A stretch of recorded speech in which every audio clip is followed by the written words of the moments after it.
वसई विरार शहरात मोकाट जनावरांचा प्रश्न दिवसेंदिवस गंभीर होत असून सोमवारी सकाळपासून नालासोपारा पूर्वेतील संतोष भवन परिसरात मोकाट रेड्याने धुमाकूळ घातल्याची घटना घडली।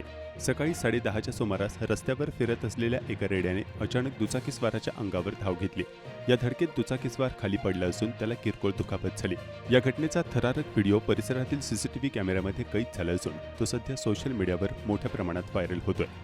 संतोष भवन परिसर हा अत्यंत वर्दळीचा भाग असून येथे भाजी विक्रेते आणि ग्राहकांची मोठी गर्दी असते। मात्र या परिसरात मोकाट जनावरांचा वावर वाढल्यानं वाहतुकीला अडथळे निर्माण होत आहेत। वारंवार तक्रारी करूनही महापालिका प्रशासनाने ठोस कारवाई न केल्याचा आरोप नागरिकांनी केला आहे।